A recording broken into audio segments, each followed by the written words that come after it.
네, 여러분 안녕하십니까? 7월 24일 수요일 아침입니다. 출발 딜사이트 시작합니다. 박명석입니다. 증시 녹록치 않네요. 쉽지 않습니다. 아마도 많은 분들이 오늘 밤에는 테슬라와 알파벳의 실적의 어떤 긍정적인 소식들을 많이 기다리고 계셨을 텐데 아쉽지만 지금 현재 마감 이후에 실적을 발표하고 테슬라의 경우에는 시간의 주가가 4% 넘게 급락세가 나오고 있습니다. 알파벳 역시 마찬가지로 상승 전환했다가 다시 하락으로 전환하는 그런 모습이었는데요. 기대치가 너무 높았던 걸까요? 브리핑 뉴욕으로 함께 정리해 보시죠. 자, 간밤 뉴욕 증시 마감 상황부터 체크해 보도록 하겠습니다. 보시는 것처럼 색깔이 다 변해 있습니다. 어제까지만 해도 그래도 빨간불이 좀 많이 들어와 있었는데 오늘은 온통 파란불로 좀 바뀌어 있죠. 다행인 것은 지수들의 낙폭이 그렇게 크지만은 않습니다. 다우와 나스닥, S&P 500 지수 모두 약보합세로 마감이 됐고요. 이건 앞에서도 말씀드렸던 것처럼 테슬라나 구글 두 개의 너무 중요한 기업이 실적의 발표를 앞두고 있기 때문에 본격적인 실적 시즌에 앞서서 조금은 시장 참여자들이 약간은 멈칫하는 그런 모습이 좀 나타났다라고 보시면 될 것 같습니다. 그렇지만 그 안에서 실적주들의 움직임은 계속 지속이 됐고요. 엔비디아가 0.9% 하락하는 과정에서는 이 NXP 세미컨덕터의 주가 급락이 조금은 영향이 있었다고 보고 있습니다. NXP 세미컨덕터 아시는 것처럼 반도체 기업이고요. 실적을 발표했는데 이번에 조금 부진한 가이던스를 냈습니다. 그런데 가이던스가 뭐 그렇게 막 시장의 예상치를 급격하게 하회한 건 아니에요. 근데 시장의 예상치가 어떤 박스가 있었는데 그 박스 안에서 중간부보다 조금 더 낮았다라는 것은 일단은 조금 보수적인 가이던스가 나왔다는 거고, 그만큼 다시 말하면 지금 시장이 갖고 있는 AI, 반도체 그리고 빅7에 대한 기대치, M7에 대한 기대치가 굉장히 좀 높게 형성이 되어 있다라는 해석이 가능해서 지금은 일단은 조금 요철 구간을 건너가고 있는 하방 압력을 좀 받을 수밖에 없는 구간인 것 같고요. 테슬라도 보시는 것처럼 본장에서 2% 하락했고 일단 현재 시간외에서는 4% 급락이 나오고 있는데 뭐 아직까지는 조금 더 봐야겠죠. 네, 일론 머스크 CEO가 어떤 얘기들을 하게 되는지 앞으로 조금 더 뭐 하루 이틀 정도는 두고 봐야겠지만 일단 현재 시점에서는 실적이 확실히 시장에 부담이 되고 있습니다. 자, 그러면 오늘장 체크포인트 3가지 한번 빠르게 확인해 보도록 하겠습니다. 자, 첫 번째 체크포인트는요. 뭐 하락 일변도의 시장이었지만 그래도 보시는 것처럼 S&P 500에 대한 기대치, 전망치는 계속 올라가고 있습니다. 바클레이스에서는 5,300에서 5,600까지 목표치를 잡았고요. 파이퍼 샌들러에서도 5,800까지 쭉 높여 잡았습니다. 지금 보시는 것처럼 5,500선에 S&P 500이 형성이 돼 있기 때문에 바클레이스는 당연히 올려야 됐던 거고요. 파이퍼 샌들러는 조금 더 긍정적으로 보고 있네요. 바클레이스에서는 기술주가 결국에는 지금 좀 주춤하지만 주도를 할 것이다라고 보고 있고요. 파이퍼 샌들러에서는 오히려 반대쪽을 좀 보고 있습니다. 지금 시장의 어떤 폭이 좀 확장되고 있잖아요. 기술주로 쏠렸던 것들이 금융주, 중소형주로 나오고 있는 것이 사실은 긍정적인 선순환이라고 볼 수도 있기 때문에 이 부분에 좀 주목을 했습니다. 그런데 이 밑에 UBS에서는 S&P 500을 6,500까지 보고 있네요. 지금보다 1,000포인트가 더 높아져야 된다는 건데 최근에 제가 보여드렸던 자료 생각이 나서 한번 찾아봤어요. 이게 굉장히 좀 긍정적으로 보고 있는 관점에서 S&P 500을 최대 6,200까지 본다. 웨드부시에서 이렇게 얘기를 했는데 웨드부시에 6,200도 눌러줄 수 있는 6,500이 나오고 있더라고요. 이 역시 마찬가지입니다. M7이 지금은 좀 부진하지만 앞으로는 다시 한번 시장을 이끌게 될 것이다 라고 해서 기술적으로 봐도 6,500이 정말 가능할까 싶기는 한데 어쨌든 그만큼 하반기에는 조금 더 긍정적인 시장이 올 수 있을 것이다 라고 보는 월가의 시선들이 나오고 있습니다. 다음 장 넘겨주시면 그 배경에 대해서 하나의 또 월가 기관이 HSBC가 5가지의 이유를 대면서 그 부분을 조금 뒷받침했습니다. 물론 여기서 6,500 간다고 한 건 아니니까 참고하시고요. 첫 번째, 어닝입니다. 실적 시즌이 결국에는 시장을 이끄는 촉매제가 될 것이다. 최근에 좀 조정을 받았기 때문에 실적 시즌 들어오기 전에 조정을 받았잖아요. 그래서 다시 2분기 실적으로 입증이 된다면 다시 올라갈 수 있을 것이다가 첫 번째고요. 두 번째가 골디락스, 매크로 변수들이 물가 떨어지고 경기는 둔화는 그렇게까지 크게 오지 않는 골디락스 장세를 우리가 기대하고 있잖아요. 그 두 번째였고요. 세 번째, 아티피셜 인텔리전스, 그러니까 AI 모멘텀이 지속되고 있기 때문이다. AI 모멘텀 최근에 조금 조용하죠. 그런데 다시 한번 좀 살릴 수 있을지 기대해 보겠습니다. 네 번째가 베러 마켓 프레스인데 저는 이게 무슨 말인지 몰라서 좀 찾아봤는데 그 아까 말씀드렸던 시장의 폭이더라고요. M7에 집중됐던 것들이 나오면서 이제 조금씩 다른 종목들의 밸류에이션을 같이 끌어올려주고 있고 그 작업이 끝나면 다시 M7으로 돌아갈 수 있겠죠. 이 부분들을 굉장히 긍정적으로 보고 있는 거고요. 다섯 번째는 결과론적으로 매도 시그널이 별로 없다라는 거죠. 그렇기 때문에 다섯 가지 이유로 인해서 하반기에도 좀 긍정적인 장이 올 것이라고 보고 있는데 그 중간에 지금 2분기 실적 시즌 결국에는 첫 번째 탑이니까 잘 견뎌내야 될 것 같고요. 그리고 또 이제 대선 불확실성 우리가 안고 가야 되는 문제이기 때문에 비틀비틀 하기는 하겠지만 그래도 결국 펀더멘털에는 문제가 없다라는 부분들 챙겨가시면 좋을 것 같습니다. 자, 두 번째 체크 포인트로 한번 넘어가 볼게요.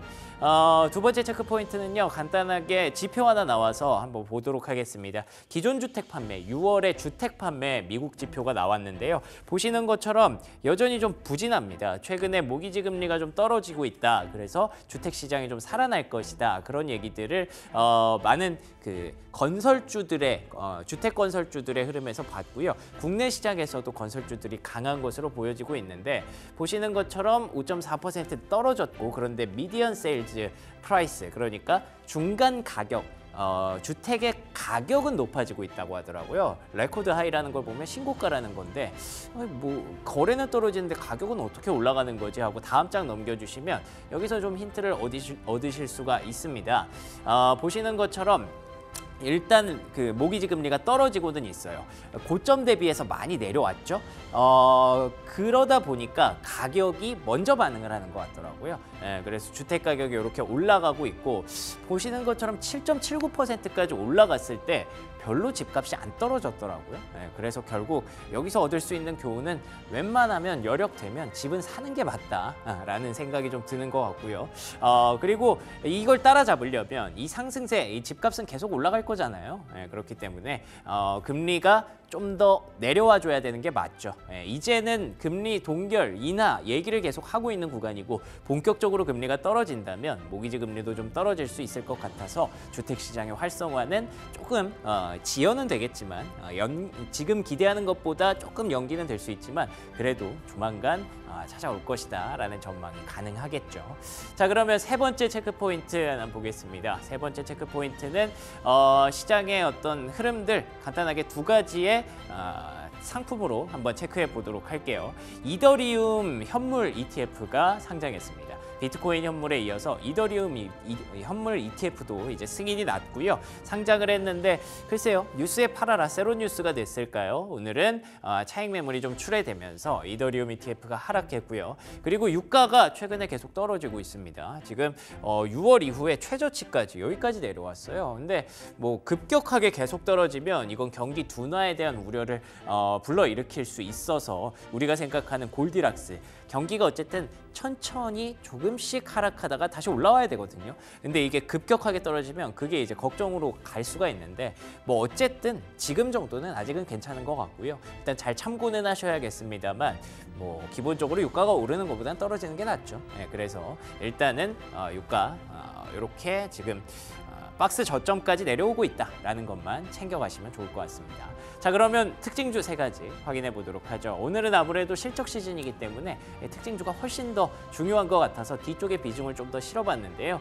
테슬라입니다. 보시는 것처럼 시간외 주가가 4.48%까지 하락하고 있습니다. 4.48% 급락이네 생각하실 수도 있지만 글쎄요, 뭐 일단 최근에 급락했던 그 박스권 하단은 지키는 모습이에요. 235 $5 정도이기 때문에 이게 좀 더 떨어질 수는 있겠지만 그래도 장중에 제가 들어오기 전에 한 2%까지는 낙폭을 줄이는 모습도 있었어서 여기 바닥권에서 그래도 조금 뭐 기회를 또 잡을 수도 있지 않을까라는 생각을 해보고요. 컨퍼런스 콜에서 어떤 얘기가 나오는지가 좀 중요해질 것 같은데 여기 보시면 이번 분기에 테슬라의 어떤 판매량입니다. 매출이고요. 매출 자체가 줄어든 건 아니에요. 오히려 늘었어요. 근데 보시는 것처럼 이 파란색 토탈 오토모티브 전기차 매출이 줄었죠. 자동차를 결국 테슬라는 전기차 기업이기 때문에 다른 거 잘해서 이렇게 메꿔도 전기차는 잘 팔아야 된다라는 관점을 좀 드릴 수가 있을 것 같고요.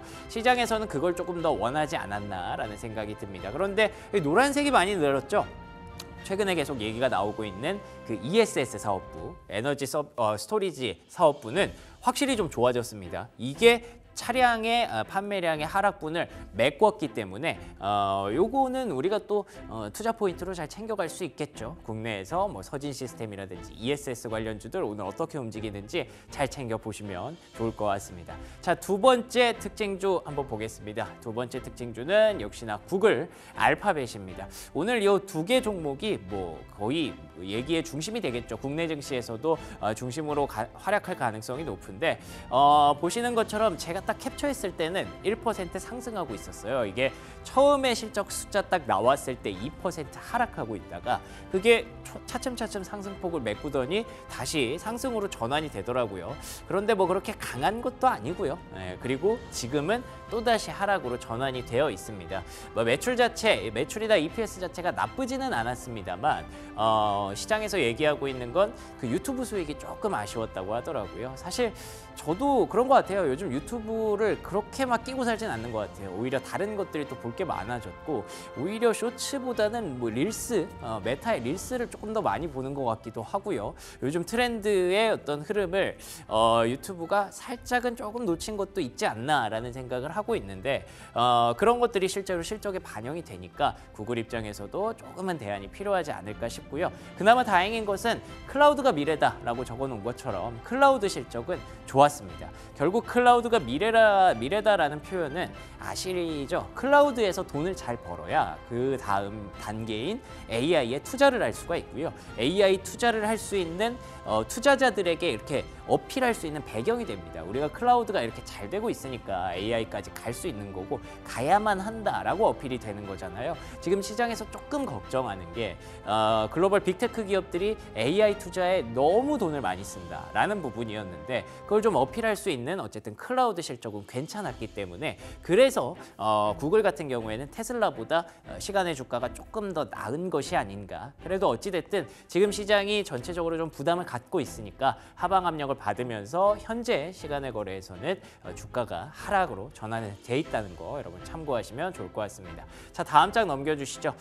자, 세 번째 실적주는 그냥 뭐 전체 다 그냥 시장에서 간밤에 움직였던 종목들, 중요한 종목들 몇 개 넣어봤습니다. 일단 GM입니다. GM이 급락을 했네요. 실적 괜찮았거든요. 근데 여기서도 얘기하는 게 3분기에 대한 가이던스입니다. 3분기부터는 뭐 재료비라든지 뭐 수요 압박이라든지 어쨌든 경기가 둔화되는 시그널이 나오고 있잖아요. 그래서 금리가 떨어져도 차량이 뭐 그렇게 많이 팔리지 않을 것 같다라는 얘기를 하고 있어서 이 부분들에 좀 걱정하는 GM의 주가가 급락을 했고요. 자동차주 투자하시는 분들은 잘 참고하셔야 될 것 같고요. 그리고 UPS가 이제 페덱스 다음으로 알려져 있는 경기 풍량계죠. 같은 그 배송을 하고 있는 그런 업체인데 보시는 것처럼 주가가 12% 역시나 폭락했습니다. 실적 발표 이후에 이 두 개의 기업이 실적이 이렇게 주가가 안 좋았다는 거 둘 다 경기 민감주기 때문에 경기에 대한 둔화 시그널 계속 기업 실적에도 영향을 좀 미치고 있다라고 보시면 좋을 것 같고요. 경기 민감주 투자에 대해서는 선별적인 접근이 필요할 것 같습니다. 자, 다음 장 넘겨주시면 그래도 좋았던 종목들 두 가지 한번 넣어봤습니다. 로키드 마틴, 뭐 믿음의 방산이죠. 방산주가 최근에 국내 증시에서도 주목을 많이 받고 있고요. 글로벌적으로 이렇게 괜찮았다라는 거 가져가시면 좋을 것 같고 실적 좋았고 그리고 GE 에어로스페이스라고 GE에서 분사한 그런 업체인데 우주항공 쪽을 기술력을 장비를 납품하는 부품을 납품하는 업체입니다. 그 기업도 주가가 실적 발표 이후에 좋았거든요. 그래서 항공우주 쪽 오늘 한번 잘 챙겨보시면 좋을 것 같습니다.